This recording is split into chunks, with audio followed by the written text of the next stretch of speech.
ત્યારે અવસર મળે તો પિતાજીની પરિક્રમા કરો, પિતાને રાજી રાખો, આપણે વ્યવહારથી પ્રસન્ન રહે. જે પુત્રના વ્યવહારથી માતા પિતાની પ્રસન્નતા હોય, પુત્ર સફળ જીવન જીવી રહ્યો છે. આપણી ધન સંપત્તિ વૈભવથી નહીં, આપણા વ્યવહારથી આપણા માતા પિતા રાજી હોય તો સમજી લેવું કે આપણે જીવનમાં સફળ થઈ રહ્યા છે. આ દુનિયામાં બધું જ આપણને પ્રાપ્ત થશે. એકવાર પિતાની આંખ બંધ થઈ, દુનિયા ખોલી નાખશો તો પણ એ પિતા આપણને ફરીવાર નહીં મળે. અવસર છે અને બહુ થોડો અવસર હોય છે. તેથી એક વાત યાદ રાખજો, આપના ઘરની અંદર આપના પિતા જો જીવિત હોય તો આપણા જેવા કોઈ ભાગ્યશાળી માણસ પણ નથી. આપણા ઘરની અંદર જીવિત પિતા છે. પિતા આપણી છત્ર છાયા છે, પિતા આપણું કવચ છે, પિતા આપણો રક્ષક છે. કેટલું ઘર ભર્યું ભર્યું લાગે. ભલે ચાલી ન શકતા હોય, કામ ન કરી શકતા હોય, પણ બાપ ઘરમાં બેઠો હોય તેમ લાગે ઘરનો મોભ ઘરમાં બેઠો છે. એ પિતાનું મૂલ્ય છે. રોજ સાંજે પિતાજીના ચરણ સેવા કરવી, બહુ પુણ્ય પ્રાપ્ત થશે. આપણા જીવનમાં જેટલું મૂલ્ય માનું છે એટલું જ મૂલ્ય પિતાનું પણ છે. એવું ન સમજવું કે માનું જ મૂલ્ય છે. એક પૈડાથી રથ ન ચાલે, બંને પૈડાઓ જોઈએ છે. જેટલું પિતાનું મૂલ્ય એટલું જ માતાનું મૂલ્ય. જેટલું માનું મહત્વ છે એટલું જ પિતાનું મહત્વ છે. એ તો હવે બધા જ કમાવા લાગ્યા. પહેલાં ક્યાં બધા કમાતા? એક પિતાજી કમાતા અને ઘરના બધાનું ભરણ પોષણ બાપ કરતા હતા. ઘરના નાના મોટા પ્રસંગો વ્યવહાર સાચવવાનો કેટલું વેઠ, કેટલી મજૂરી, કેટલી કોઈની ગુલામી કરતા. શું શું આપણા પિતાએ નથી કર્યું. આખા કુટુંબનો તારણહાર છે. એક વંદન નહીં, લાખો વંદન કરીએ પિતાને તો પણ ઓછા પડે છે. તેથી ઘરમાં પિતા હોય ને તો ખૂબ તેને રાજી રાખવા. તેને સમયસર ભોજન મળવું જોઈએ, તેને સમયસર ઔષધિ મળવી જોઈએ, તેને આશ્વાસન મળવું જોઈએ. અને કોઈ પણ સંજોગોએ સાંજે પિતાના ચરણ સેવા કરવી જ ખૂબ આશીર્વાદ મળશે. મહાદેવનો આશીર્વાદ જેની સાથે હોય તેનું તો કલ્યાણ થાય જ, પણ જેની સાથે પોતાના બાપનો આશીર્વાદ હોય ને એનો કોઈ વાળ પણ વાંકો ન કરી શકે. આખા કુટુંબના તારણહાર છે. બે પંક્તિ છે પિતા માટેની. કુટુંબના તારણહાર એવા પૂજ્ય પિતાને એકવાર નહીં પરંતુ વંદન કરું હજાર મારા વાલા પિતાને. વંદન કરું હજાર મારા વાલા પિતા. જેટલું માનું યોગદાન એટલું જ પિતાનું યોગદાન છે. પ્રાણદાતા છે, અન્નદાતા છે, પાલનહાર છે આપણો. અને યુવા સંસ્કૃતિ ચેરિટેબલ ટ્રસ્ટ જે કામ કરી રહ્યો છે એવા વડીલો માટે કામ કરી રહ્યો. નિસંતાન જે મા બાપ હોય છે એના સંતાન બનીને તેની સેવા કરે છે. કેટલું મોટું ઉજળું કામ કરી રહ્યા છે. અને આ સંદેશ હું લાખોની કરોડો લોકો સુધી પહોંચાડીશ કે જે વાત અમારા સુધી પહોંચે એ વાત સીમિત ન રહે. કારણ કે ભગવાન મહાદેવની કથા સાથે હજારો લોકો નથી જોડાયેલા, લાખો લોકોની કરોડો લોકો જોડાઈ રહ્યા છે. દેશ દેશાંતરની નિરંતર હું યાત્રા કરું છું. સારી વાત મારી પાસે આવી લાખો કરોડો લોકો સુધી પહોંચાડવાનો અમારો પ્રયાસ હોય છે. તેથી યુવા સંસ્કૃતિ ચેરિટેબલ ટ્રસ્ટના દરેક યુવા મિત્રોને હું ગિરિબાપુ હૃદયથી પ્રણામ કરું છું, ખૂબ હૃદયથી બિરદાવું છું. ખરેખર જે સાચા અર્થમાં સેવા કહેવાય એ સેવા કરી રહ્યા છે. કારણ કે નિસંતાન માતા પિતા હોય એની કોણ સેવા કરે? એની સેવા આ પરિવાર કરી રહ્યો છે. તેથી જેને જેને આ ટ્રસ્ટમાં યોગદાન આપ્યું, સંસ્કૃતિ ધામમાં યોગદાન આપ્યું, યોગદાન લેખે છે. તેથી ઘરમાં જો પિતાજી હોય ને તો સાંજે જઈને પગે લાગજો આજે, અને રોજ પગે લાગવાની આદત પાડજો. અને સાંજે રોજ પિતાજીના ચરણ દબાવવાની આદત રાખજો. થોડી વાર પગ દબાવજો. પગમાં મોટા મોટા ચીરા પડી ગયા હોય, તરડા પડી ગયા હોય તો થોડો મલમ લગાડી દેજો. આજે મારે જજમાન પણ મહેન્દ્રભાઈ મલમ હતા. મેં કહ્યું તમારી સરને મલમ છે ને? કે બાપુ મારો ધંધો મલમનો છે. મહેન્દ્રભાઈ મલમ. થોડી પગમાં મોટી ઉંમરે છે ને મોટા ચીરા પડે, મોટા વેઢા પડી જાય, એમાં થોડું ક્રીમ લગાડી દેવું સાંજે, ખૂબ રાજી થશે. આવું કરજો. બાપ અરે બોલે વ્યવહાર ન હોય ને મહાદેવના મંદિરમાં ઊભો ભગવાનની સ્તુતિનું ગાયન કરતો હોય, ભગવાન સાંભળે જ નહીં. ભગવાન કાન બંધ કરી દે કે તારું ન સાંભળાય. પહેલાં તારા બાપનું તો સાંભળતા શીખ, પછી તું મને સ્તુતિ સંભળાવવા. આપણો બાપ આપણો રક્ષક છે, આપણો પ્રાણદાતા છે. પ્રાણદાતા અન્નદાતા પાલનહાર પિતાજી. નાનકડા હતા. આપણું ભરણ પોષણ કોને કર્યું? આપણા પિતાએ તો કર્યું છે. ક્યાં આપણે નાના હતા કમાવા જતા હતા? આપણો પિતા આપણું ભરણ પોષણ કરતો હતો. આપણને ભણાવ્યા ગણાવ્યા, પગભર કર્યા. બાપના ઋણમાંથી કોણ મુક્ત થઈ શકે? આ પિતા માટે બે સ્તુતિના શબ્દો છે, બાપ માટે, આપણા સૌના પિતા માટે. પ્રાણદાતા અન્નદાતા પાલનહાર પિતાજી. મારા રોમે રોમે ઋણ છે તારું પિતાજી. શું કહ્યું? મારા રોમે રોમે ઋણ છે તારું પિતાજી. મારું નામ થયું ઉજળું તાત તારા નામથી. મારું નામ થયું ઉજળું તાત તારા નામથી. એ મારા બાપ વંદન કરું હજાર મારા વહાલા પિતાને. વંદન કરું હજાર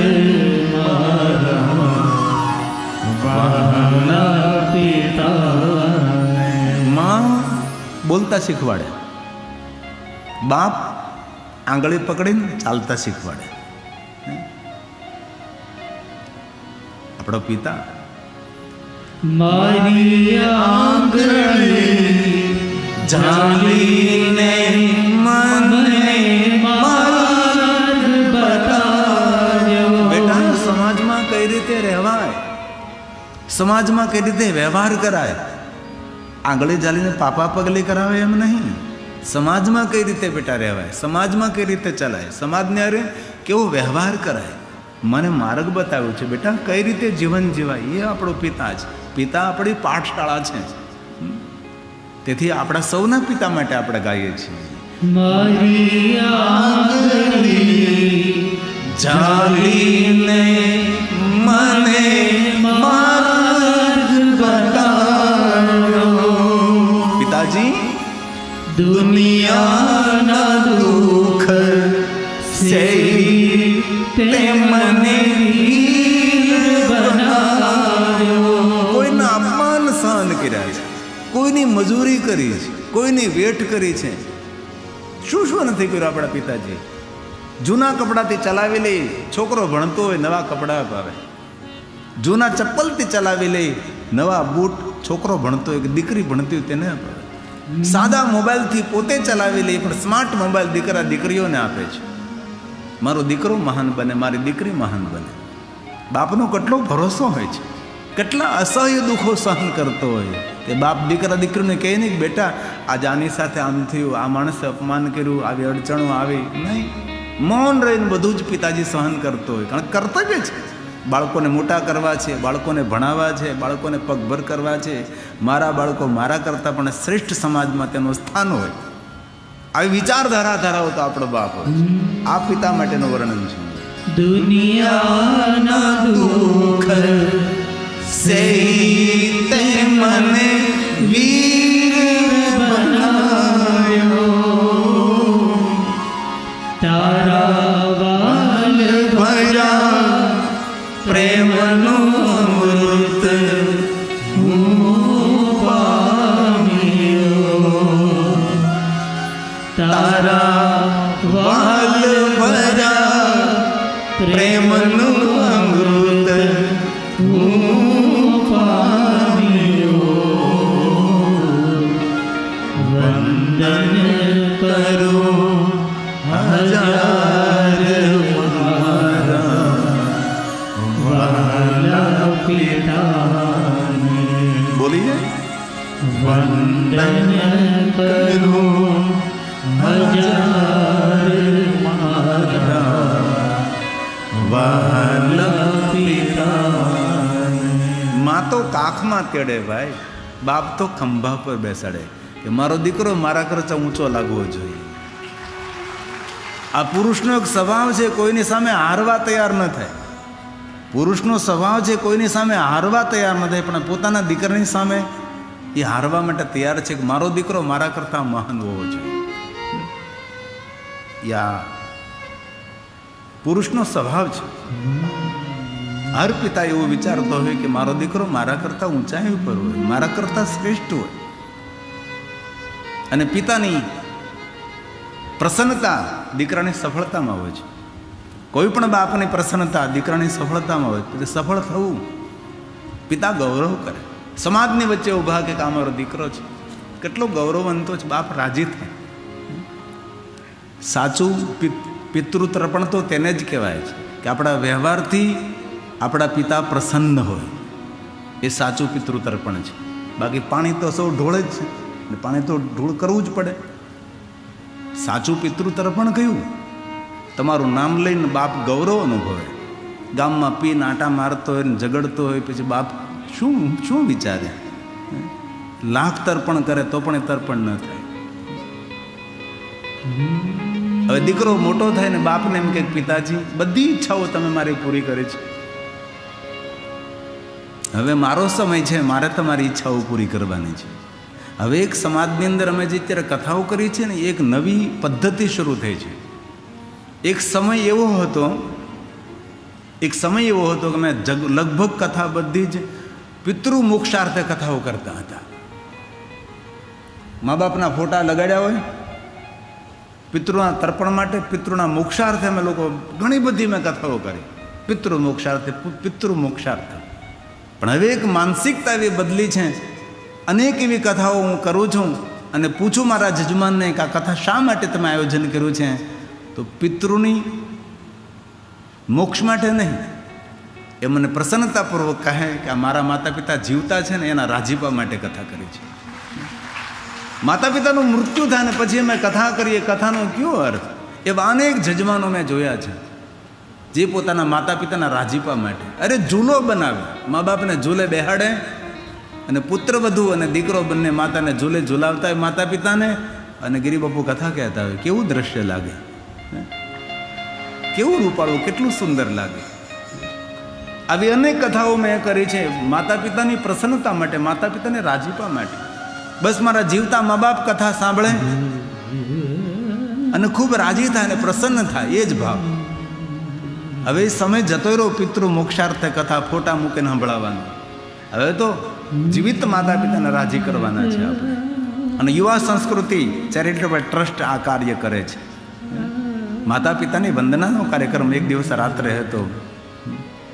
અમારો ભાઈ મનીષ બઘાસિયા સુંદર એ પ્રવૃત્તિ કરી રહ્યા છે. મનીષ બઘાસિયા પરિવારના મનીષભાઈ સમાજને સાચું ને સારું ને શ્રેષ્ઠ માર્ગદર્શન કરવું એ પણ એક સેવા છે.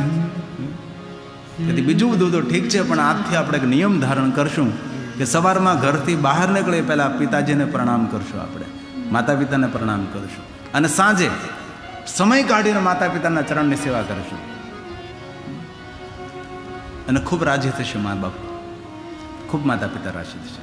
આ છે મનીષ બઘાસિયા. ખૂબ સુંદર લોકોને સારું માર્ગદર્શન કરે અને કરવું જ જોઈએ. કોઈને આપણા તરફથી પ્રેરણા મળે, કોઈ આપણા તરફથી સુંદર ને શ્રેષ્ઠ જીવન જીવે.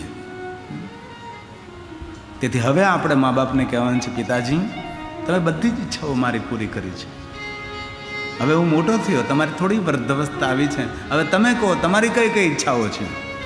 હવે દીકરો બોલે છે, મારી તમામ ઈચ્છા તાત તે પૂરી કરી. હે પિતાજી, મારી તમામ ઈચ્છા તાત તે પૂરી કરી. તારા અધૂરા કાર્યો હવે પૂરા કરી. શું કહે દીકરો, શું કહે બાપને? તારા અધૂરા કાર્યો હવે પૂરા કરી. અમે બહુ નાનકડા હતા અને મારો ઉછેર તો જંગલમાં થયો, નથી શહેરમાં, નથી ગામડું, જંગલ એક. પિતાજી ભિક્ષાવૃત્તિ કરતા, કપડાં પહેરવાની, પગમાં ચપ્પલની, ખાવા ઘરમાં રોટલોની ભિક્ષાવૃત્તિ કરવાની. અને મારા પિતાજીએ મને કહેલું, ભગવાન તને સારા દિવસો આપે તો આ શિવાલયનો જીર્ણોદ્ધાર કરજે, ફક્ત ને ફક્ત પિતાની આજ્ઞાથી. મારા જીવનનું બધું જ ભાથું એ આ શિવાલય છે. કારણ કે નાનકડું શિવાલય તો મારું સિમેન્ટ કોકરા ચૂનાથી બનેલું જૂનું, હજારો સાલ સુધી ધરતી પર રહે એવું એક દિવ્ય શિવાલય. શિવાલય એક યંત્ર છે, શિવાલય એક મંત્ર છે. મારા પિતાજી અણપઢ હતા, તેને અક્ષરજ્ઞ વાંચતા લખતા નહીં આવડતું, પણ સાંભળી સાંભળીને તેને 300 ભજન કંઠસ્થ કર્યા હતા મારા પિતાજી. જિંદગી આખી જંગલમાં. મારા ઝીંઝુડાના ઘણા છે, આ ગામમાં રહે છે, આ ગ્રુપની અંદર પણ છે, જેને જિંદગી આખી જંગલમાં ગાળી, ભિક્ષાવૃત્તિ કરી, શિવાલયની સેવા કરી, પૂજા કરી, જિંદગી આખી જ. એક જ એમની ઈચ્છા હતી કે આ શિવાલય ધમધમતું થાય અને શિવાલય એક મોટું શિવાલય બને. આ માણસ સોમનાથ સુધી જઈ શક્યા નથી. એટલી જ નિર્ધનતા, એટલી ગરીબાઈ કે સોમનાથના દર્શન કરવા હતા, ન જઈ શક્યા, કારણ કે વ્યવસ્થા હતી જ નહીં. સારકુંડલા જવું હોય, ઝીંઝુડાથી તો ચાલતા ચાલતા જવું પડતું હતું. અમે પણ પિતાજી એવું કહેલું કે બેટા બિલવૃક્ષની સેવા કરજો, બિલવૃક્ષને પાણી પાજો, અને નદીમાંથી માથા ઉપર ગોળી અને હાંડો અને ઉપાડી અને રાતના 10-10 વાગ્યા સુધી બિલવૃક્ષને હું પાણી પાતો, અને હવાનો હોય, પવનનો હોય તો પણ બિલવૃક્ષની ડાળી આમ હલતી હોય એમ.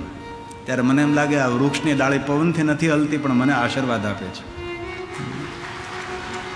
અને પિતાજી એવું કહેતા કે બેટા બિલવૃક્ષને પાણી પાશો ને તો ઇન્દ્ર પણ તમારી આગળ નાનો દેખાશે.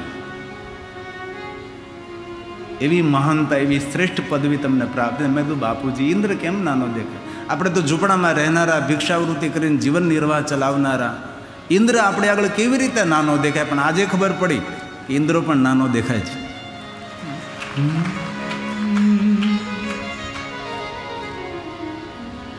પિતાજી, તારા અધૂરા કાર્ય હવે હું પૂરા કરીશ. આશીષ તારા પામી જીવન સફળ હું કરીશ. આશીષ તારા પામી જીવન સફળ હું કરીશ. વંદન કરું હજાર મારા વહાલા પિતાને. વંદન કરું હજાર મારા વહાલા પિતાને. साथ में बोलिए अंतिम पंक्ति.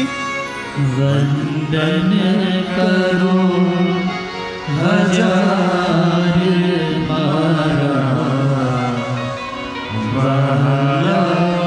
और एक बार बोले आदर के साथ. वंदन करो हजार मारा वहाला पिता. નારદજી કેટલું સુંદર શિષ્ટાચાર પિતાજી સાથે કર્યો છે. પરિક્રમા કરી, પૂછો ક્યારે મા બાપની પરિક્રમા કરી છે? નહીં. પહાડોની પરિક્રમા કરવા પહોંચી જઈએ છીએ, તીર્થોની પરિક્રમા કરવા માટે જતા રહે, દેવાલય શિવાલયની પરિક્રમા. પણ દુનિયાના બધા તીર્થોની પરિક્રમાનું પુણ્ય પ્રાપ્ત કરવું હોય તો મા બાપની પરિક્રમા, મા બાપની સેવાથી મોટો કોઈ યજ્ઞ નથી. દુનિયાનો મોટામાં મોટો યજ્ઞ હોય, મોટામાં મોટી પૂજા હોય તો માતા પિતાની પ્રસન્નતા અને માતા પિતાની સેવા, એ જ જીવનનું રહસ્ય છે. હવે નારદજી હાથ જોડીને પિતા બ્રહ્માને કહે છે કે પિતાજી, મને મહાદેવની કથા કહો. હવે બ્રહ્માજી નારદજીને ભગવાન મહાદેવની કથા કહે છે.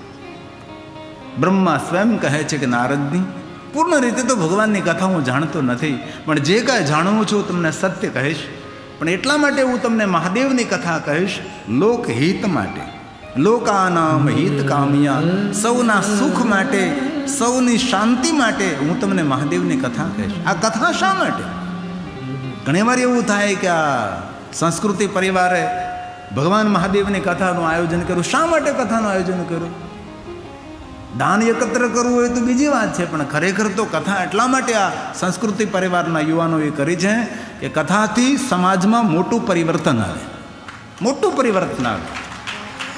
હમણાં જે અમારે ઝંઝુડાનો એક કાર્યક્રમ હતો અમારે અહીંયા સુરતમાં, તે મકર સંક્રાંતિએ, તો આપણે સબજીભાઈ વેકરિયા એ કાર્યક્રમમાં આવેલા. એટલે મારી બાજુ હું એમ ઠેઠ અમદાવાદથી દૂર દૂરથી રાતોરાત પહોંચ્યો હતો, મારે પહોંચવું હતું અને ઝીંઝુડાને સૌને મારે મળવું હતું. અહીંયા જે અમારે અહીંયા જે સુરતમાં રહે ને તે સબજીભાઈ વેકરિયા મારી બાજુમાં બેઠેલા. એટલે સબજીભાઈ વેકરિયા એમ કહે, બહુ સેવાકીય પ્રવૃત્તિ કરે, સેવાભાવી માણસ.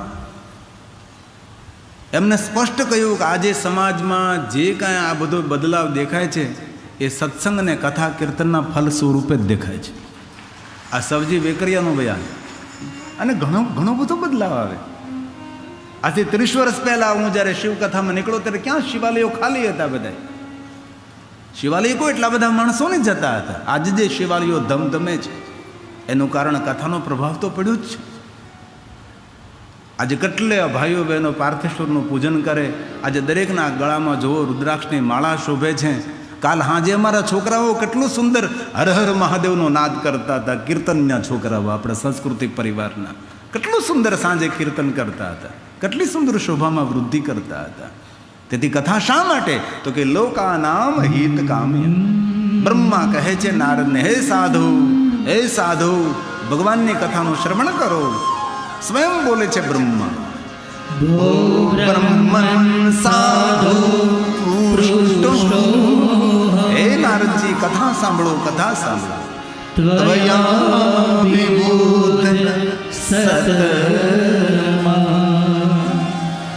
લોકોપકારિણા.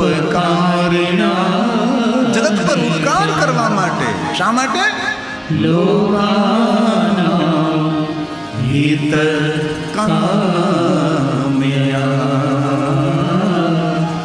લોકાનામ હિત કામ્યા. જગત હિત માટે, લોક હિત માટે હું તમને કથા કહીશ. અને ભગવાને જો આપણને સગવડ આપી હોય ને તો જીવનમાં એકાદું કાર્ય આવું કરવું. મને અનુભવ છે, જે ગામમાં ભગવાનની આવી કથાઓ થતી હોય ત્યાં ગામના મોટી ઉંમરના વડીલો પણ અજમાનને પગે લાગતા હોય. બોલ, મોટી ઉંમરના દાદા દાદીઓ જે એને કથાનું આયોજન કર્યું હોય તેને પગે લાગતા હોય, ભાઈ ખૂબ અમારા પ્રણામ, આ ગઢે ગઢ પણ તમે અમને ભગવાનની કથા સંભળાવી. જે ગામમાં મેં કથાઓનું આયોજન કર્યું છે, ભગવાનની જેમ આપણને જોવા લાગે, કથાના આયોજકને, કથાના જજમાન શરીરને. તેથી ભગવાને આપણને વ્યવસ્થા, આપણને સગવડ આપી હોય તો જીવનમાં આવું એકાદું કામ કરવું. બાકી તો ગમે એટલા રાજમહેલ બનાવો, અંતે તો દિમક મિટ્ટી કા ઢેર, અંતે તો ઉધીનો રાફડો કહેવાય. એમ ચોમાસાનો વરસાદ પડે ને ઉધીનો રાફડો વિખાય જાય, એમ કાલાંતરે આ બધું જૂનું થઈ જશે. દીકરા દીકરાના લગ્નમાં ખૂબ ખર્ચ કરવો જોઈએ, એનો વિરોધ નથી, કરવો જ જોઈએ. પણ દીકરા દીકરાના લગ્નમાં તમે કરોડ, 2 કરોડ, 10 કરોડનો ખર્ચ કરો, કોઈ યાદ નહીં રાખે. પણ ગામમાં નાનકડી એવી ભગવાનની કથા કરો, ગામ આખું યાદ રાખશે કે આ ભાઈએ આપણા ગામમાં કથા એટલા વર્ષ પછી કરી હતી. કારણ કે ભગવત કાર્ય કરવાથી ભગવાન જેવું સન્માન મળે છે. તેથી ડાયા માણસો આવા ભગવત કાર્યો કરતા રહે છે, પ્રભુના કાર્યો કરતા રહે. અને જીવનમાં એકાદું કામ આવું કરવું. જેથી કરીને આપણી આત્માની સંતુષ્ટિ થાય. આ કથાના આયોજનથી કેટલા વડીલોનો આશીર્વાદ મળે છે, કેટલા ભગવાનના માર્ગે ડગલા વાળે છે. આ કથા નિષ્ફળ ન જાય. આટલી મોટી સંખ્યામાં ભગવાનની કથા સાંભળે છે અને આ કથા સાંભળવાનું પુણ્ય કોને મળે? મારા સંસ્કૃતિ પરિવારના યુવાનોને મળે છે. આપણે સૌ ભગવાનની કથા સાંભળીએ, આપણને તો પુણ્ય મળે જ, એમના સૌનું મંગલ, સૌનું કલ્યાણ થાય છે. હવે બ્રહ્મા નારદને કહે છે કે નારદ, લોકહિત માટે, જગત હિત માટે હું ભગવાન મહાદેવની કથા તમને કહું છું. એ પહેલાં હું ભગવાન શિવની સ્તુતિ કરું છું. બ્રહ્માજી સ્વયં મહાદેવના ભક્ત છે, શિવજીના પરમ ભક્ત બ્રહ્માજી છે. તેથી સ્વયં બ્રહ્મા કહે છે કે નારદજી સાંભળો, હું મહાદેવને પહેલાં પગે લાગી લઉં. ભગવાન શિવજીની સ્તુતિ કરી અને હું તમને ભગવાનની કથા સંભળાવું છું. અને સ્વયં બ્રહ્માજીના શબ્દો છે, ભગવાન શિવને પ્રણામ કરે છે. બ્રહ્મા મહાદેવને કહે છે કે મહાદેવ, તમારા અનંત રૂપો છે, ક્યાં રૂપને હું પ્રણામ કરું, ક્યાં સ્વરૂપને હું પ્રણામ કરું? ઘણા માણસો એમ કહે કે શિવજીનો કોઈ અવતાર જ નથી. અરે મહાદેવના એટલા અવતારો થયા છે, કારણ કે શિવજી સાકાર પણ છે અને શિવજી નિરાકાર પણ છે. શિવજી સગુણ પણ છે અને શિવજી તો નિર્ગુણ પણ છે. શિવજીની લિંગ સ્વરૂપે પણ પૂજા થાય ને મહાદેવની મૂર્તિ સ્વરૂપે પણ પૂજા થાય છે. શિવજી બધી જ રીતે આપણા માટે કલ્યાણ કરતા છે. એટલે કહ્યું બ્રહ્માજી, ક્યાં રૂપની હું પ્રણામ કરું, ક્યાં રૂપની વંદના કરું, ક્યાં સ્વરૂપની વંદના કરું? વરસાદની જેટલી ધારાઓ છે એટલા મહાદેવ તમારા અવતારો છે. અને જ્યોતિર્લિંગ 12 નથી હો, 100 કરોડ જ્યોતિર્લિંગનો મહિમા છે. 100 કરોડ. એમાં મુખ્યની પ્રધાન 12 જ્યોતિર્લિંગ છે. અને 12 જ્યોતિર્લિંગના ઉપલિંગ પણ 12 છે પાછા. અને એક જ્યોતિર્લિંગનો અદ્ભુત મહિમા છે. આમાંથી ઘણા ભાઈઓ બહેનોએ 12 જ્યોતિર્લિંગની યાત્રા પણ કરી છે અને કરવી જ જોઈએ. આપણા ઉર્જા કેન્દ્ર છે કે આ શિવલિંગનો કેવો પ્રભાવ છે તેનો પણ મહિમા હોય છે. આમાં 4 ધામની યાત્રા તમે કરો, 12 જ્યોતિર્લિંગની યાત્રા કરી, ભલે 12 જ્યોતિર્લિંગની યાત્રા ન કરી હોય પણ 12 જ્યોતિર્લિંગના કંઠસ્થ નામ તો હોવા જ જોઈએ. આપણને આપણા બાળકોને પણ એ કંઠસ્થ કરાવવા જોઈએ કે બેટા 12 જ્યોતિ તરીકે ભગવાન મહાદેવજી ભારતમાં બિરાજે છે અને સૌને પ્રકાશ આપે છે. એવા પ્રભાવશાળી જ્યોતિર્લિંગો છે. અને આપણે તો ગુજરાતના કેટલા ભાગ્યશાળી, એમાં આપણે તો પ્યોર સૌરાષ્ટ્રના કાઠિયાવાડી. આપણા સૌરાષ્ટ્રમાં ભગવાન પ્રથમ પ્રગટ થયા અને પહેલું જ્યોતિર્લિંગ આપણને મળ્યું. આપણે કેટલા ભાગ્યવાન કહેવાય કે પહેલું જ્યોતિર્લિંગ આપણા સૌરાષ્ટ્રમાં છે. આશા રાખું છું સૌને કંઠસ્થ છે 12 જ્યોતિર્લિંગ. આપણે બધા જ બોલીએ, એટલી મોટી સંખ્યામાં બોલીએ, કેટલું મોટું પુણ્ય, કેટલી મોટી સકારાત્મક ઉર્જા પ્રગટ થાય. કાલ સાંજે એક બેન મળ્યા હતા, મોબાઈલમાં રોજ કથા સાંભળું છું. તો મેં કીધું મોબાઈલમાં કથા સાંભળો, ટીવીમાં કથા સાંભળો, એના કરતાં મંડપમાં બેસીને કથા સાંભળો ને, મારા ભક્તોનું પુણ્ય ભેગું થાય મંડપની અંદર, અમારા શ્રોતાઓની ઉર્જા ભેગી થાય, સકારાત્મક ઉર્જા ભેગી થાય. કારણ કે મંડપમાં બેસીને કથા સાંભળવાનો લાહવો એક અનેરો લાહવો હોય છે, જીવનની એક યાદ બની રહેતી હોય છે. તો આશા રાખું તો તમને સૌને કંઠસ્થ 12 જ્યોતિર્લિંગ છે.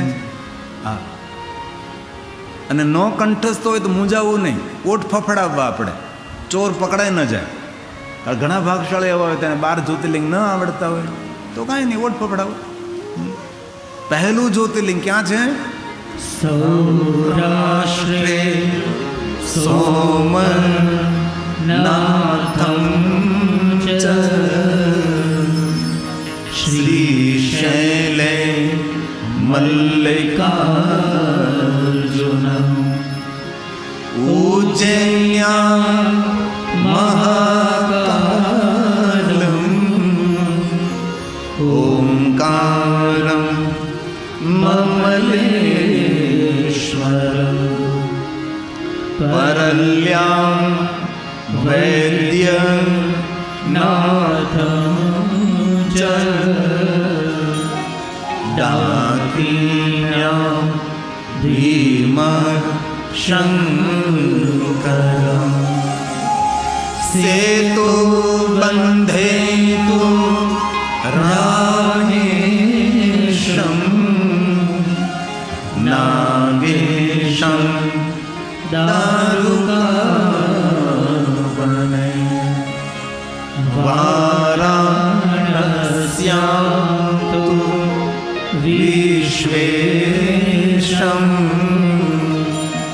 त्र्यंबकं गौतमी तटे। बोलिए साथ में। हिमालये तुम केदारम घोषणेशं च शिवालये। एतानि ज्योतिर्लिङ्गानि